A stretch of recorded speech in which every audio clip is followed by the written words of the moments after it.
Երևանի իշխանությունների հարձակումները եկեղեցու վրա հետապնդում են երկու նպատակ՝ շեղել ազգի ուշադրությունը հարևանների կողմից ստեղծված անվտանգության իրական սպառնալիքներից և հանրությունը կողմ և դեմ բաժանել եկեղեցու հարցում։ Ինչ է ձգտում Փաշինյանը։ Նա պատրաստվում է Սյունիքը հանձնել թուրք և Բաքվի ֆաշիստներին։ Ահա թե ինչու թշնամիները փորձում են հայերին միմյանց հետ թշնամացնել, որպեսզի գրավեն Սյունիքը։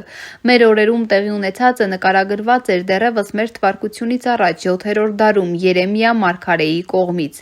Ինչպես պարտության մատնեցիր, ով Սիսակ, ինչպես որպես պես բռնեցրիր, ով դու պարծանքդ ամենայն երկրի, ինչպես Բաբելոն ամայացավ հանուն ազգերի մեջ։ Սիսակը հայ ազգի նահապետ Հայկի թոռն էր։ Սիսակը Սյունի տոհմի հիմնադիր է, որից առաջացել է Սյունիք նահանգի անվանումը, քանի որ այդ հողերն իշխել է Սիսակի ժառանգները։